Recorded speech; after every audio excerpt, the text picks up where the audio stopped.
Imagine this. You're scrolling through your phone late at night, exhausted from another long workday, when a single text from a distant relative stops your heart cold. Sarah, I think I saw your mom at that old charity home on the outskirts of town. She looked lost. Your blood runs cold. Your own brother, the one who swore he'd take care of her, had dumped your 65-year-old mother like yesterday's trash. This isn't just a story. It's the nightmare that shattered my family and then rebuilt it stronger than ever. If you're watching right now, stick with me till the end, because what happened next changed everything I thought I knew about love, betrayal, and second chances. And if this hits you in the feels, hit that like button and subscribe for more real-life stories that remind us what's truly important. Your support keeps these stories coming. My name is Sarah, and for as long as I can remember, Mom, Margaret, or Maggie to everyone who loved her, was the glue holding our chaotic family together. She was 65 now, but you wouldn't know it from the way she moved. Her silver-streaked hair was always pulled back in a neat bun, and her warm brown eyes sparkled with that quiet wisdom she'd earned from raising two kids mostly on her own after Dad passed away 15 years ago. She worked as a school librarian until retirement, filling our childhood home with the smell of fresh-baked cookies and the sound of her soft humming while she mended our clothes. Mark, my older brother by 4 years, was always her golden boy. Charismatic, ambitious, the one who landed the big corporate job right out of college. I was the quieter one, the daughter who stayed closer, building my own small graphic design business while checking in on Mom every weekend. We weren't rich, but we had each other. Or so I thought. Everything started cracking 2 years ago when Mom's health began to slip. Nothing dramatic at first. Just arthritis that made her hands tremble when she tried to knit, and a creeping forgetfulness that turned grocery runs into forgotten lists. The doctor called it early-stage dementia, manageable with love, routine, and the right medication. Mark promised he'd handle it. Sis, you've got your career and that tiny apartment. Let me take Mom in. My house has the space, and with my promotion, I can afford the best care. I hesitated, but his confident smile won me over. Mom hugged me tight before leaving, whispering, "Don't worry, sweetheart. Family looks out for family." I visited often at first, but Mark's new wife, Lena, always had excuses: busy schedules, renovations, Mom needs rest. Calls to Mom grew shorter, her voice weaker. Then, 6 months ago, they stopped answering altogether. I should have known something was wrong when Mark dodged my questions about holidays. "She's fine, Sarah, just adjusting." But that text changed everything.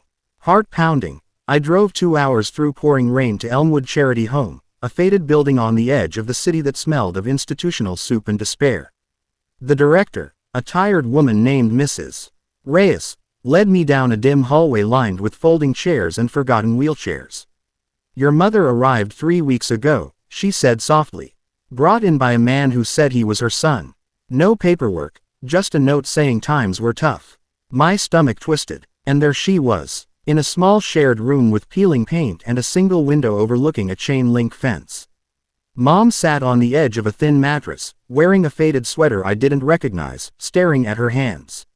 Her once vibrant eyes were dull, ringed with exhaustion. She had lost weight. Her cheeks were hollow, and a bruise bloomed on her forearm from what looked like a clumsy fall. "Mom," I whispered, kneeling in front of her. She blinked slowly, then her face crumpled.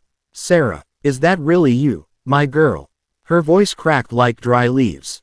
She clung to me, sobbing into my shoulder, the kind of deep, wrenching sobs that come from someone who's been holding the world together alone for too long.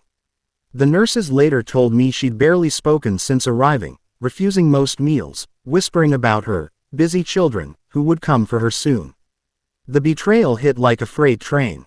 I called Mark immediately, voice shaking with rage. "How could you, our mother, in a place like this?" His response chilled me. "Look, Sarah, Lena and I have our own lives. The kids, the mortgage, my job stress. Mom needed round-the-clock help we couldn't give. Charity homes exist for a reason. It's not forever. No apology, no shame, just cold practicality." I hung up, tears streaming, realizing my brother, the man Mom had sacrificed vacations and savings for, had chosen convenience over the woman who once rocked him through fevers and cheered at every game. The next weeks were a whirlwind of pain and purpose. Bringing Mom home wasn't simple. My one-bedroom apartment was cramped, and her dementia meant she wandered at night, forgetting where she was. Medical bills piled up. I worked late into the evenings editing designs while she slept fitfully on my couch. There were hard days, nights when she'd cry for Dad, or accuse me of being a stranger during a bad episode. I felt overwhelmed, lonely, questioning if I could do this. Friends offered platitudes, but few showed up.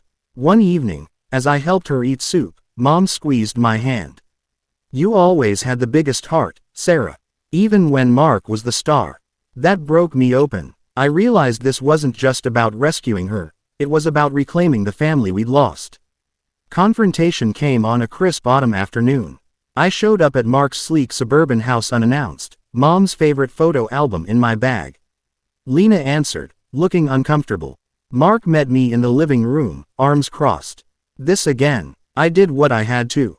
I didn't yell. Instead, I opened the album to pictures of Mom at his graduation, beaming with pride despite working double shifts to pay for his books. Tears welled in his eyes as I spoke. "She never asked for perfection, Mark. Just not to be forgotten. You dumped her like she was a burden. But she's our mother, the one who taught us how to love." Silence stretched. Lena excused herself. Finally, Mark sank into a chair, head in hands. I was scared, Sarah. Scared of watching her fade. Easier to push it away. It wasn't full forgiveness that day, but it was a start. He agreed to help with costs and visit regularly. Slowly, healing unfolded. With Mark's financial support and occasional visits, I moved us into a small 2-bedroom rental with a sunny kitchen where Mom could sit and watch birds. We hired a part-time aide, and I adjusted my work to be home more. Challenges persisted.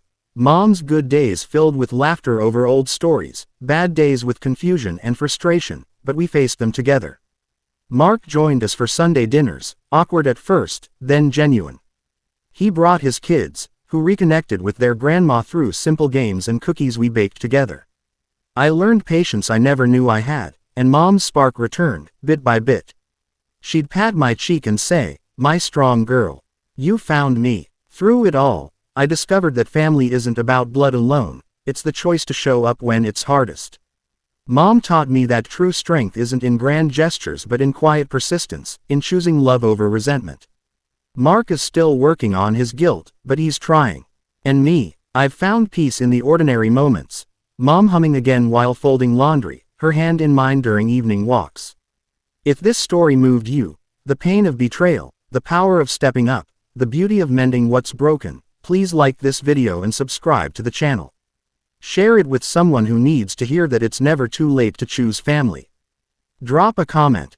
Have you ever faced a similar heartbreak? Let's support each other. Remember, in a world that moves too fast, the greatest legacy we leave is how we care for those who cared for us first.